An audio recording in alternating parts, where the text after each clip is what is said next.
Trump'ın başkanlığı olmadı ama şimdi başkan göreceğiz demişken bir Trump'la ilgili görselimiz hazırladığımız şahane bir harita vardı. Onu da bir alabilir miyiz? Az kaldı. 2 hafta kaldı zaten. Mutlu Noeller diyor. Çok daha iyi olabilir. Trump. Şimdi hocam diyor ki herkese mutlu Noeller, özellikle Çin'in yasa dışı bir şekilde işlettiği Panama kanalında görev yapan harika Çinli askerlere. Alay ediyor. Seviyorsunuz siz Trump değil mi?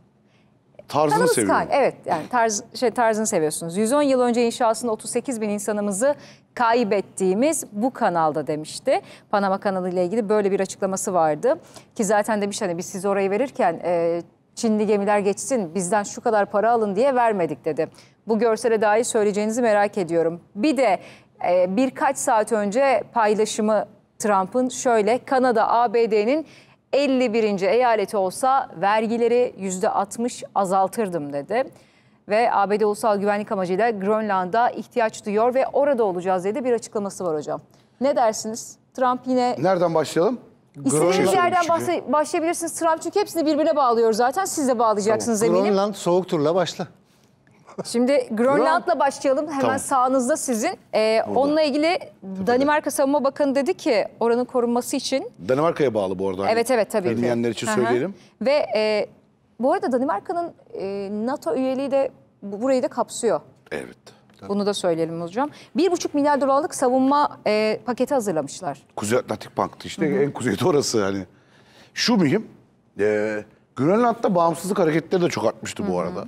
Son yıllarda. Hani Avrupa siyaseti çalıştığım için bildiğim bir şey.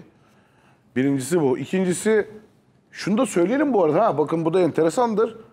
Malumunuz 2. Dünya Savaşı yıllarında Danimarka, Alman ordusu girince 41 olması ya 41'de ya 42'de Danimarka'ya girdiği zaman Alman ordusu Danimarka direkt teslim oluyor doğal olarak. Çünkü yani Almanya'yla savaşacak halleri yok ki zaten. Hele o Almanya'yla. Ve bu sefer Grönland ve İzlanda, bu iki bölge, yani Danimarka, o zaman İzlanda da bağımsız bir ülke değil. O zaman o da Danimarka'ya bağlı. İkisi beraber böyle boşta kalıyorlar. Ve Amerikan askerleri oraları korumak için de Amerika savaşa girmemişken, bakın Amerikan askerleri orayı koruma şeyiyle oraya gelip yerleşiyorlar. İzlanda ve Grönland'da. Bunu bir not olarak atalım. Yani Amerika'nın yönettiği Grönland ve İzlanda'yı kısa bir dönem var tarihte. 40'lı yıllarda. Sonra savaş bittikten sonra yavaş yavaş Danimarka'ya geri dönüyorlar. İzlanda bağımsızlığı tercih ediyor. Grönland'da Danimarka'ya bağlı kalmayı devam ediyor. Bunların hepsi eski Danimarka'nın yönettiği yerler zaten. Hala da Grönland özerk bir ülke. Danimarka'ya bağlı. Kendi parlamentosu vesairesi var. Ama muazzam bir kere doğal yatak kaynakları var. Doğalgaz vesaire. Artı bir de güvenlik meselesi de var. Altın, gümüş, Çin'in petrol biliyorsunuz gibi. Rusya ve Çin'in çevrelenmesi politikasında Arktik, çünkü bu haritada böyle tabii belli olmuyor ama kuzeyi ya burası dünyanın. Kuzeyden de birbirlerine çok yakın aslında Rusya ile Amerika kuzey şeyi kullanınca. Eğer Grönland'da Amerikan aktivitesi artarsa doğal olarak da Rusya'nın ve Çin'in çevrelenme politikası da rahat bir şekilde artıyor. Şurada öyle ilginç. Bu arada hocam Grönland'da arkanıza da yazıyor. 1946'da Danimarka'ya 100 milyar dolar altınla işte verilmesi teklif ediliyor. Trump da benzerini 2019'da yapıyor. Tabii ki reddediliyor. Alaska bu şeye gönderme aslında biraz da. Biraz da Putin'in de üzerine oynuyor gibi. Çünkü Alaska'da yani eski Rus toprağıdır. Şimdi haritaya bakınca Alaska burada. Şurası Alaska biliyorsunuz. Ama eski Rus toprağıdır. Ve Amerika parayla satın almıştır Alaska'yı Rusya'dan. Şimdi, diyor ki Trump, ABD'nin ulusal güvenlik amaçları için ihtiyaç duyduğu Grönland halkına da mutlu Noeller. Grönland halkı ABD'nin orada olmasını istiyor ve biz de olacağız. Saatler önce yazdığı bir şey. Hani bir şey görmedim. Bununla ilgili bir kamuoyu yoklaması görmedim. Grönland'da da çok az kişi var. Bununla acaba kamuoyunu belirlemeye çalışıyor olabilir mi bu paylaşımlarıyla? Ama şu var. Zaten çok az kişi var. Yani sokağa çıksanız böyle 2 saat dolaşsanız öğrenirsiniz gibi. Hani çok ciddi şehirleri olan, çok büyük yerleşim yerleri olan bir yer değil Grönland. Zaten bir tane görece bir şehri var. Büyük, geri kalan yerleri çok küçük kasabalar. Çoğunluğu balıkçı kasabası tarzında. Birkaç tane de oranın yerli halkı, bizim Eskimo dediğimiz, inşallah bu tabirde ırkçı ve kaba bir tabire dönüşmemiştir yıllar içinde ama. Nüfusu 56.800'müş hocam. Evet evet. 2024 yani tahmini bu. Hani bizim sokakta o kadar kişi oturuyor. Doğru o yüzden hani bir şey yok. Manası yok işte. Sayıca yani. Hani gidip herkese de sorabilirsiniz. 50.000 kişi hiçbir şey değil. İşte büyükçe bir futbol stadyumunu düşünün. İşte herhalde aşağı yukarı. Bizim olimpiyat stadı daha çok kişi alıyor. Atatürk olimpiyat stadı şeydeki, öyle düşünün yani. Hani. O yüzden de ama tabii coğrafya sert. Bir de dediğim gibi yerli Eskimoğullar hala yaşamaya, kendi dillerini korumaya vesaire de devam etmeye çalışıyorlar zorluklarla. Alt başlıktan Panama'ya geçelim mi hocam? Ben Grönland'la ilgili bir şey söyleyebilir miyim? Buyurun tabii ki Kanada'yı lütfen. yapalım. Lütfen. Grönland uzmanı olarak ben de şöyle bir katkıda bulunmak isterim. Estağfurullah. Buyurun, Şimdi o Grönland kadar uzmanı. güzel bir yerde bıraktı ki Alihan. Bu Grönland'da Soğuk Savaş döneminde Thule isminde bir erken uyarı sistemi bulunan hava üssü kuruluyor. Thule. Bu erken uyarı sistemi Amerika Birleşik Devletleri'nin hem Atlantik faaliyetlerini, yani Atlantik'te olan biteni gözetleme, hem de Kuzey Kutbu'ndaki Amerika, Çin faaliyetlerini, Mesele o zaten oraları gözetleme meselesi var. Şimdi o kadar soğuk bir yer vesaire dedi ki, şimdi Alihan'ın söylediği şeyin ben bir röntgenini çekmek istiyorum. Toprağa kazıyorum. Burada ne var biliyor musunuz? Çok nadir toprak elementleri var. Var. Nadir metaller var. Çinko var. Uranyum var. Ve Orta Doğu'nun baş belası olan petrol rezervleri var. Ve burada Amerika Birleşik Devletleri'nin burayı istemesinin iki sebebi var. Bir, Thule hava üssünü daha genişleterek daha büyük bir alanı kontrol edebilmek, gözetleyebilmek, istihbari olarak bulunmak, bir de olası füze saldırılarına karşı bir önleme yapacak, Kuzey Kutbu'ndan önleme yapacak, uzaydan da gelecek bazı tehditlere karşı burayı bir şekilde askerileştirmek. Ama bunun Trump'ın iş adamı şeyini bildiğimiz için, eğilimini, yani para göz ve pragmatist olduğunu bildiğimiz için, Grönland'ın Trump'ın kafasına takmasının ana sebebi, bu bahsettiğim genelde elektronik ya da elektrikli araçlar için gerekli olan bütün bu mineraller bol miktarda Grönland'da olduğu için bu Çin'e olan bağımlılığı tamamen olmasa bile büyük oranda azaltacak devasa bir kaynağa sahip. Bir de Arktik Okyanusu'nun kontrolü için çok stratejik bir Muhakkak. noktada Evet. değil mi? Bak. En büyük yer. Yani o yüzden Çok stratejik, en stratejik. en noktada. stratejik yer. Bütün okyanusa hakim oluyorsunuz. Füze, erken uyarı, Dolayısıyla bir radar. taşla bir Tabii. sürü kuş Ama, vurmayı hedefliyor Trump. Esas şey bakın, uranyum var, altın bol, çinko var, nadir toprak mineralleri Gümüş de mi var. vardı? Efendim? Gümüş de mi vardı?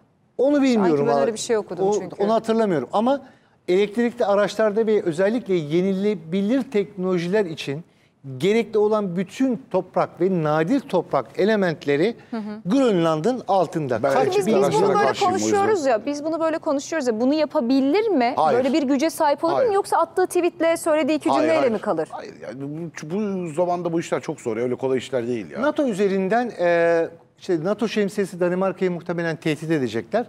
NATO güvenliği üzerinden. Evet. Tamam. Bunun üzerinden de birkaç tane askeri üs Öyle olur. En fazla isteyecek. olacak olan o. Askeri üs Ben konuşlandıracak. buradayım diyecek yani neticede. Ama- Bir de 50 bin kişi yaşıyor ya. 50 bin askeri Evet. koyarsınız oraya. Fiilen zaten Amerikan yani Amerikan adası. de facto olarak Amerikan adası olur zaten. Evet, Anlatabiliyor muyum? denizaltı şeyleri, barınakları yaparlar. Sonrasında da ticari olarak bunların işte parasını biz karşılayalım ama şuradaki bilmem ne araştırma, bilimsel araştırma üzerinden yürüyor Kuzey Kutbu'nda bu sahtekarlıklar. Yani bilimsel araştırma merkezi kuruyorsunuz. İşte penguenleri gözlüyorsunuz. Ama arka tarafta Çinli, Rus bilim adamları toprakta mineral kazıyor. Aynen. Şey arıyor. Yani bir de şöyle bir şey var. mı, o Bakın var yani mı, bu var mı? 350 milyonluk bir ülkeden bahsediyoruz. Amerika'da 3 tane falan en aşağı 100 binin üzerinde seyirci kapasitesi olan stadyum var. Yani neredeyse 2 tane Grönland, işte birkaç tane üniversitenin, Amerikan üniversitesinin, Amerikan futbol takımının statları 100 bin üzerinde. Yani 2'şer tane Grönland alacak 3 veya 4 tane stat var Amerika'da. Anlatabiliyor muyum? Yani ölçek o kadar büyük ve farklı ki yani Amerika'ya karşı koyma şansı yok. Ama Amerika'da şu anki siyaset yapımı, uluslararası ilişkiler Ama yapım bak, sebebiyle gidip alamaz. tarihsel Önce Kanada. İşte ama hep tarihsel Neden şeyleri değil? çıkartıyorlar Alihan bak. Doğru. İşte Panama, biz o zaman tarihte yanlış oldu. Evet. Bak Panama kanalının Carter döneminde adam Carter dönemini Ya, suçluyor. Zaten böyle değil mi? Putin Geçmişin ne yapıyor? hesabı. Putin de şunu yapıyor. Herkeste o var. Putin de şunu yapıyor. Birinci Dünya Savaşı sonrası Rusya'nın kaybettiği toprakları almaya çalışıyor aslında. Her ne kadar kendisi kabul etmese de. Bak tarihsel hesaplaşma hep Tabii. şey.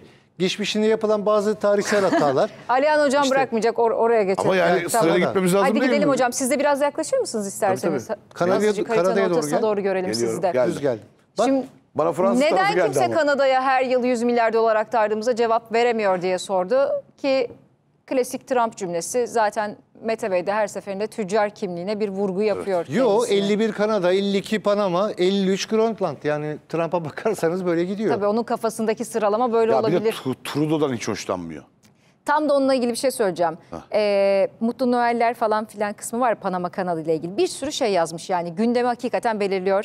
Ayrıca Kanada valisi Amerikan başkanı artık Justin belirlesin. Trudeau'yla Mutlu Noeller diyor. Onu da Noel'ini kutlamış. Kanada vatandaşlarının vergileri çok yüksek. Kanada bizim 51. eyaletimiz olsaydı vergileri %60'tan fazla düşer.